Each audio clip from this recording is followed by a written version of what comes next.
Buckle up, seatbelt. We're going to get started on the Black Financial Channel right now.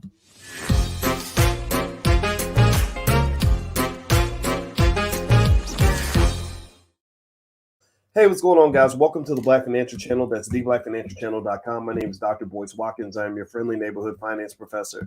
On the Black Financial Channel, we talk about Black wealth and Black economics every single day, sometimes as much as 10 times a day. And the condition is that we are Black first. Black first is that means that we don't hate anybody. We don't hate white folks. It just means that we love ourselves. Black first means we're going to solve our own problems before we solve everybody else's.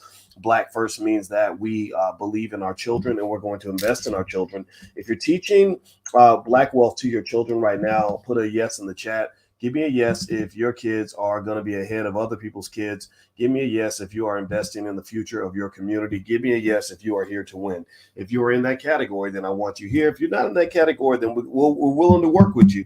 But you got to sit back and listen because we ain't got time to play. So anyway, guys, what's going on? I hope you all are doing well. Shout out the city that you're from. Let me know what city you're from. I see Maya and Yoshika. I always see you in there, girl, Yoshika. Thank you so much for the love, and I appreciate you 100%. Dion, let's see. I see Rashad Boyd. Who else is here? Brandon Jones. Good to see everybody. Good morning. Good morning. Good morning. Mr. Splackaville. That's an interesting Splackavelli. Splackavelli, is that it? Okay, awesome. All right, so let's dive into this. How many of you have been following? Give me a yes or no if you've been following any of the whole relationship between Kanye West and Adidas. We've talked about this on the platform before, and there are a couple things about this relationship that have evolved, and I wanted to kind of give you sort of an update on what's going on with that. Give me a yes if you were kind of following some of this. I was following it pretty closely just in public, and then also during the All Black National Convention. Oddly enough, I got a call from Kanye West out of the blue. I didn't reach out to him. I didn't have any reason to. He reached out and we talked for many, many hours, and I got a real insight into what was going on with him financially. I got a real insight into how he felt about the Adidas relationship, and I had a lot of respect for him and Adidas as well, and just and more importantly, though, I did make it very clear to him that I'm Black first, which means that I had no interest in fashion shows in Paris. I don't know nothing about Jewish people like that. I know a little bit. I know that they're good with wealth, and I study that, and I appreciate that. But I don't have any interest in talking negatively or positively about any other community. I'm focused on mine. I also told him, quite frankly, I said I probably would never have married a Kardashian because I don't think that ends well for any Black man. I mean, give me a yes or no if you've noticed how many Black men have married a Kardashian and ended up losing their damn mind. You can go back to Lamar Odom, and you got Kanye, and then there's a few others out there. There was Reggie Bush and some basketball player. I don't know what they have with Black men who are rappers and athletes. It's like this weird fetish obsession or something. I have no idea. Travis Scott. I think Travis Scott ended up going down. He's got these devil worshiping icons at his concert, and then had a bunch of people get killed. And I don't know. I just know I'm going back to slavery with it. We stuck with the Black women back then, and they were the ones who protected us from racism the best. And now I'm sticking with the Black women right now because they're the ones who protect your Black ass even to this day. No disrespect to white people or anybody else. I'm not hating on anybody. I'm just telling y'all that your Black women are the ones that you got to stick by. But only the strongest men need apply. The little wimpy boys can just go off and do something else. You can go marry a Kardashian. But anyway, with the whole conversation, I remember just kind of getting this sense that Kanye felt that Adidas was stealing his designs. I felt like there was a lot of contention there. I felt like there was a huge missed opportunity there. When I saw how much money Adidas was sending him, it was absolutely a mind-boggling amount of money. I don't think there's a single Black corporation on the planet that I know of that brings in $250 million in almost complete net profit per year. I mean, Kanye's cut of the money, it was insane. I saw these numbers on a chart. I saw these financials, and I remember just thinking, my God, can you imagine what we could do in our community if if Adidas was sending Black people a check for $40 million every 2 months? Like, we could go build our own school system. We could build thousands of businesses. We could go revitalize entire communities. Everything that the rappers talk about in terms of how wealthy they are, you don't really see it in the community. Like, you can't go back to the Marcy projects where Jay-Z, the billionaire, came from and see that there are thousands of jobs and thousands of businesses coming out of the Marcy projects. You can't find a Marcy project school system that's owned and run by, Jay-Z and Beyonce or whatever, a system. I'm not talking about a school school. It's easy to build one school. A lot of people can do it, but when you're building a system, that's when you're really taking on racism, because systems are necessary to fight systems. It's just like if you fight an army, you can't fight an army with one soldier. You can't play against a whole football team with one player. You understand? To beat a football team, you need a system. You need a whole program. You need dozens and dozens of players in different positions. So the same thing is true with racism. Racism is not a person. Racism is not the evil white woman that you met at the grocery store. Racism isn't the white hillbilly that voted for Trump that doesn't like black people, or what racism isn't the one white Democrat who disrespects black people in every election. Racism is a system. It is a whole set of rules, protocols, codes of conduct, procedures, laws going back hundreds of years that were designed and structured specifically to ensure that you're on the bottom of the pile, everybody else is on the top. Give me a yes if you understand this. This is why we teach Powernomics class every Wednesday night in the Black Business School. We offer intense Powernomics training for free to the entire community, because in order for y'all to understand this wealth thing, I need you to really get up to speed in terms of even understanding what you're fighting against. You are fighting against a beast that is unlike anything that many of us have ever seen in terms of how vast it is, right? So ultimately, when I looked at Kanye's situation with Adidas, I said, man, I get it. I understand, that we know how media works. We know the Jewish community controls a lot of media. We know they control a lot of Hollywood. We know that Hollywood has an agenda. A lot of you are fighting that agenda, and I get that. I totally get it. But I said, rather than really fighting about it, number one, maybe we should be learning from that. Maybe we should be actually looking at them and saying, okay, well, why don't you all spit some game out and explain to us how you train your children to be economically wise and intelligent by the age of 12. Maybe we should learn how to figure out how you built power for yourself, so we can build power for ourselves, right? Instead of us hating on you, I want to study you, right? And that's just how I feel, right? So long story short, I can't say that we agreed, on the whole Jewish thing. I didn't understand it, to be honest with you, and I felt like it was a missed opportunity. But with that being said, though, this relationship with Adidas was really intriguing, because it looked like Adidas had to cut their nose to spite their face. I don't believe that Adidas wanted to get rid of Kanye West. I believe that Adidas wanted to do everything they could to maintain that relationship, and as a result, Adidas has been hit pretty hard. In fact, I'm going to show you guys where Adidas was body slammed by having to cut Kanye. As I pull this up, as I share my screen, could you do me a favor? Please hit the thumbs up button, thumbs up, share, subscribe. Please do that if you have not done it yet. We are trying to build independently owned Black intelligent media, which is hard as hell to do, because unfortunately, most of the world ain't Black, and most of the world does not want to be intelligent. There's a lot of our community, unfortunately, that worships ignorant, self-destructive rappers who are your kids addicted to drugs.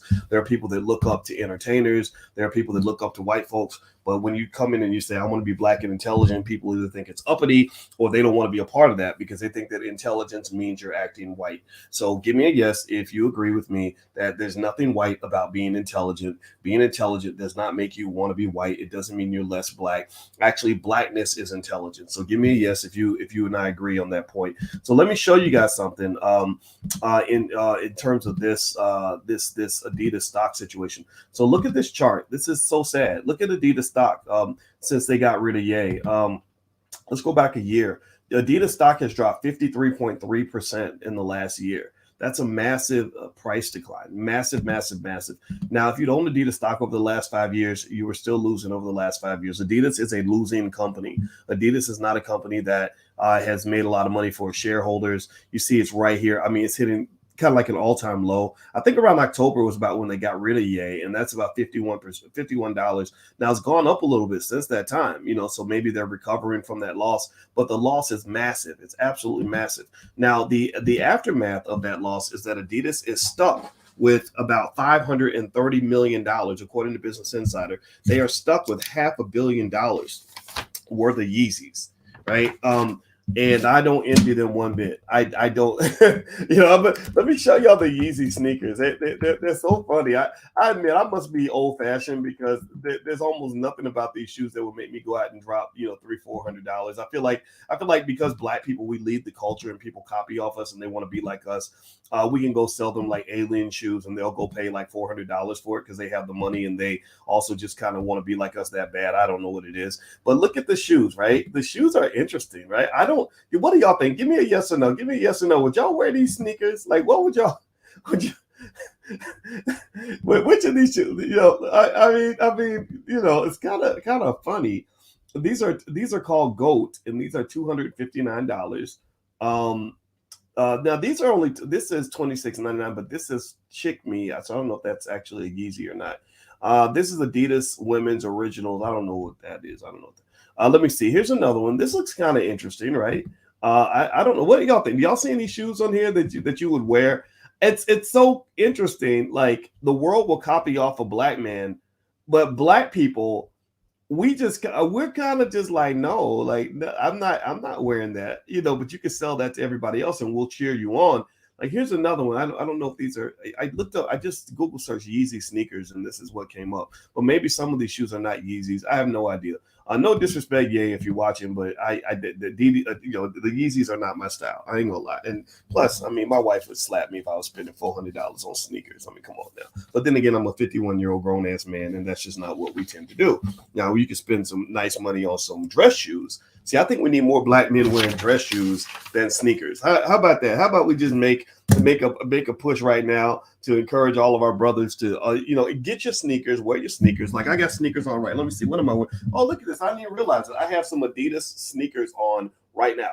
So it's okay to wear your sneakers. Just get you some dress shoes to go with your sneakers because you need to kind of grow up and become a grown-ass man.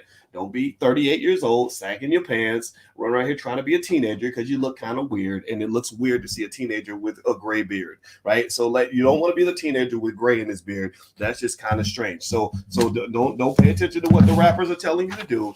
We need you to be grown-ass men because your kids need somebody they can look up to and not just an old man trying to be young forever because it ain't going to work. All right, so anyway, do me a favor, if you could, please hit the thumbs up button, thumbs up, share, subscribe. And we actually have some excited, as you guys know, in the Black Business School, we are the Black wealth experts of the world.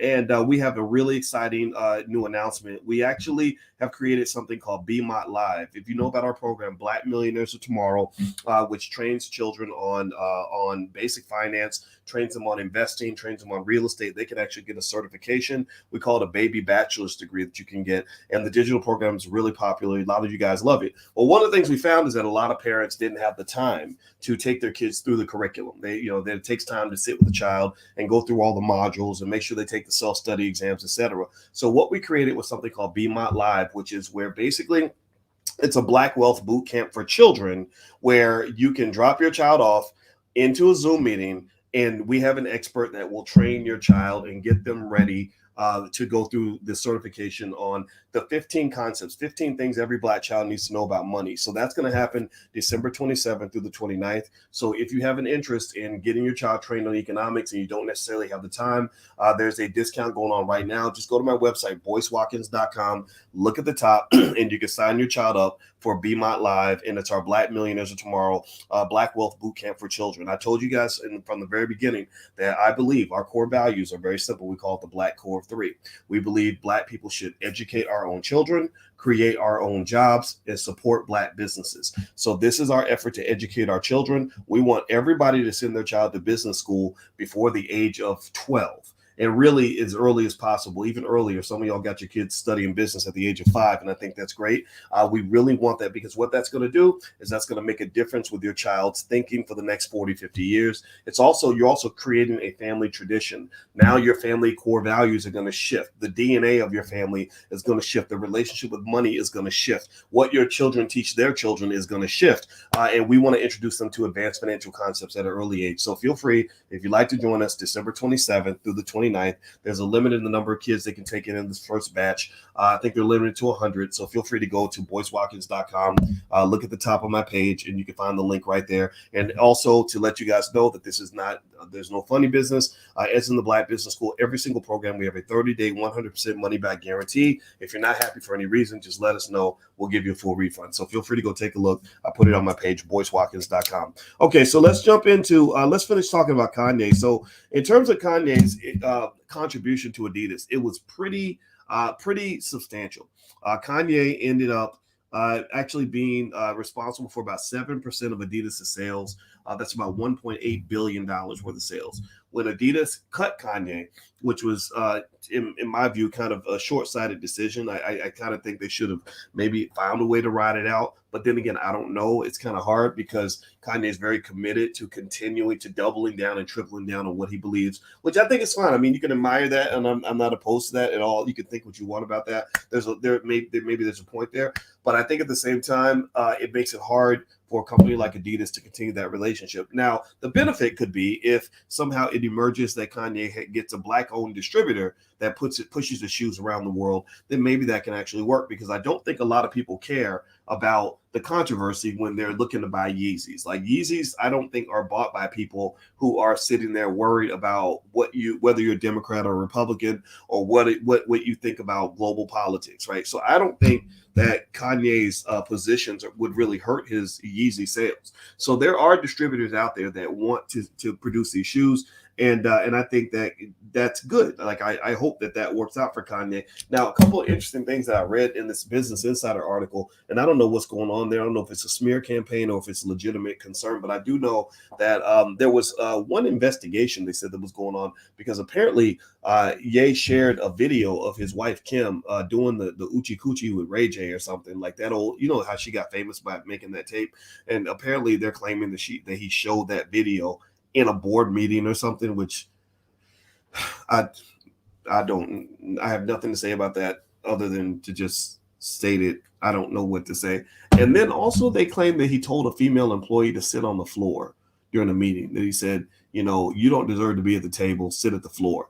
And if that's true, that kind of makes you, if that's true, that kind of makes you an asshole, right? Like just being honest with that's the kind of that's where your confidence kind of goes into the space of arrogance, and I think if that's the case, I think that's entirely unnecessary. And I know that we tend to look up to our celebrities, and people believe celebrities can do anything that they want to do, and it's okay. Like that's what we do. And in the Black community, studies show that we tend to just believe anything a celebrity says, and we think celebrities are perfect in every way.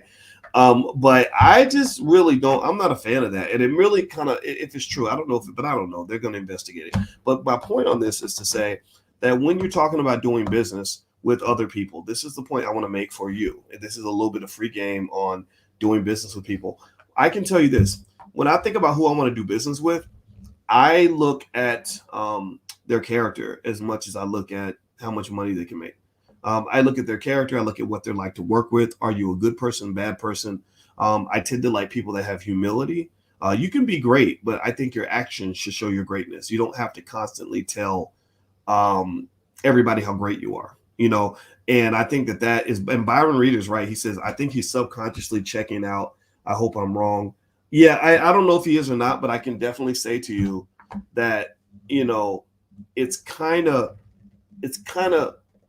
I don't know. I think that gets missed in an age where we're all thinking about making money, and we all want to be next to people that have the most money. And I can just say, in terms of engaging with Ye directly myself for several hours, I will publicly state that I no longer speak to him, largely because I did not feel comfortable with the method of engagement. And I've had that happen with other people. It doesn't make him a bad person.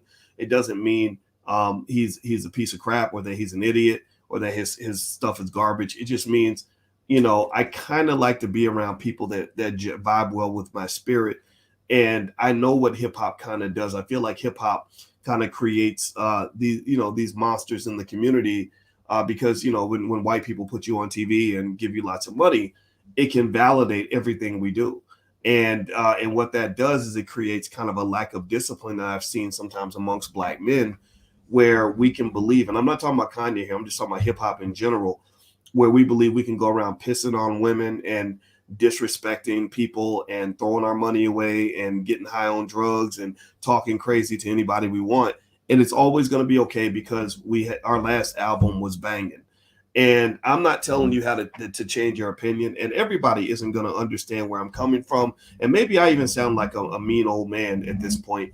But I think at the end of the day, I think you've got to be able to kind of rise above that and really, consider the character of the people that you're working with. Because if you don't, then what will happen is you will end up making lots of money with somebody who is hard to work with, and then you're going to find that the money doesn't make up for the discomfort that you feel from having to engage with someone that doesn't vibe with your spirit. So maybe for some people it works, but I can tell you guys personally that I've had, a few different people that were very famous and influential that I deliberately just stopped speaking to because I like to be around good people, and that's just it. And that's I think that's an okay way to do business, because not only, because it goes back to what I've been talking to you guys about when it comes to wealth. Wealth isn't just about money.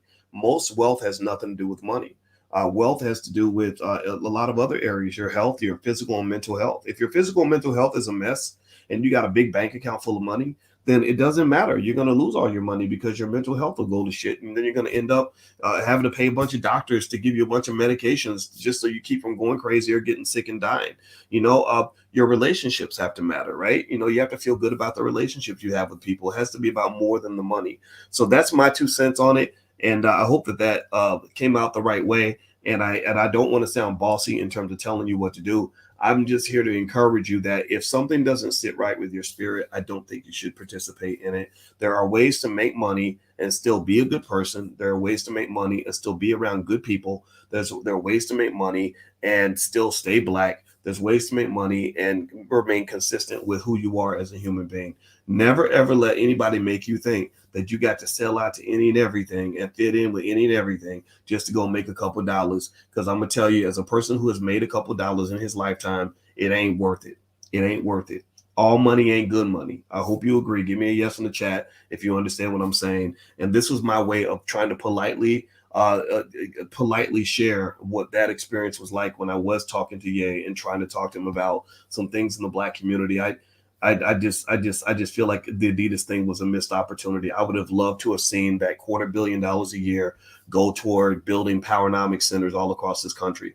I would have loved to have seen that $250 million a year go toward building a school system that's Black owned, that's run by Black teachers that can love Black babies. I would have loved to see that $250 million a year going to help fund some of our HBCUs that nobody gives a shit about, because everybody thinks that you're supposed to just only stay there until a white person gives you a job opportunity. I'd love to have seen that $250 million go toward building some of these Black owned businesses where you got folks out here really struggling just to make $1,000 a month in their family business. Imagine what would happen if you were able to loan them $100,000 to really get that business going. These are multi-billion-dollar, multi-trillion-dollar possibilities that exist in our community. We have not yet, as a people, begun to even tap into a fraction of our potential.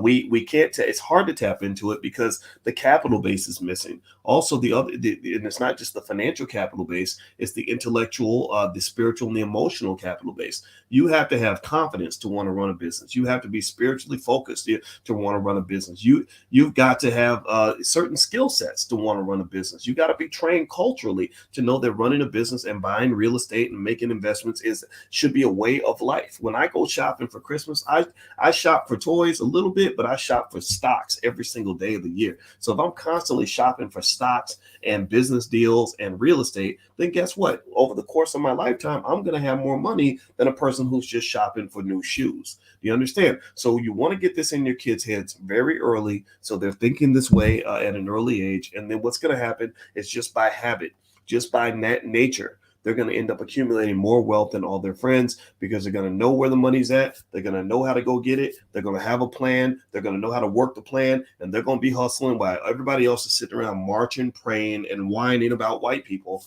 Your child's going to be stacking that bread and stacking up the haters in the process, because believe me, your child will have a lot of people that will be mad at him or mad at her because they understand the game and they know how to win it. So ultimately, that's my 2 cents. I just want you guys to win, and that's my thought, and that's the whole thing with the whole Kanye thing. All right, guys. So I'm gonna get out of here. Do me a favor, hit the thumbs up button, thumbs up, share, subscribe. Now I promise you all, I'd give you a stock that I like. So hold on for 1 second. I'm gonna pull up a stock. In our program, one of our programs is the Black Stock Market Program, which we meet every Tuesday. And by the way, if you're in the program, I apologize for last Tuesday's meeting. I got on an airplane and forgot to cancel it, so my apologies for not making last Tuesday. But I make every single Tuesday, and you can leave me questions, and I also give you guys a list of stocks that I like. So the stock that I like right now is SURF, SURF. It's Surface Technologies, SURF. That is a stock pick. I'm not telling you what to buy. This is not investment advice. Sorry, my image went away. Let me turn that back on. But Surf is a stock that I like, and I'm going to buy some shares of Surf today.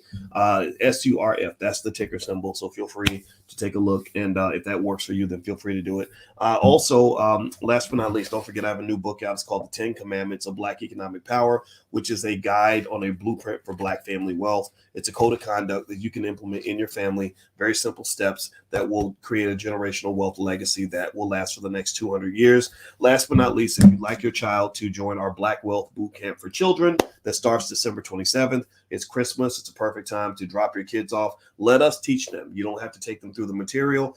We will give them a free access to one of our first Black Millionaires of Tomorrow programs, 15 things every Black child needs to know about money. We will train them ourselves, and then we will have your child prepared to take the certification test so they can print out their certificate when they're done. So if you're interested in joining us for December 27th for that class, it's going to be a 3-day training that will make a big difference for your child. Feel free to go to boycewatkins.com. The link is right there at the top. So I hope you guys will join us. We are here to build the next generation. We're getting it done. We've helped over 10 million people buy their first share of stock and learn how to invest and learn how to buy real estate. And we'd love to help your family too. So God bless you guys. Thank you for listening. I appreciate you. And I'll see you guys soon. Take care. Peace.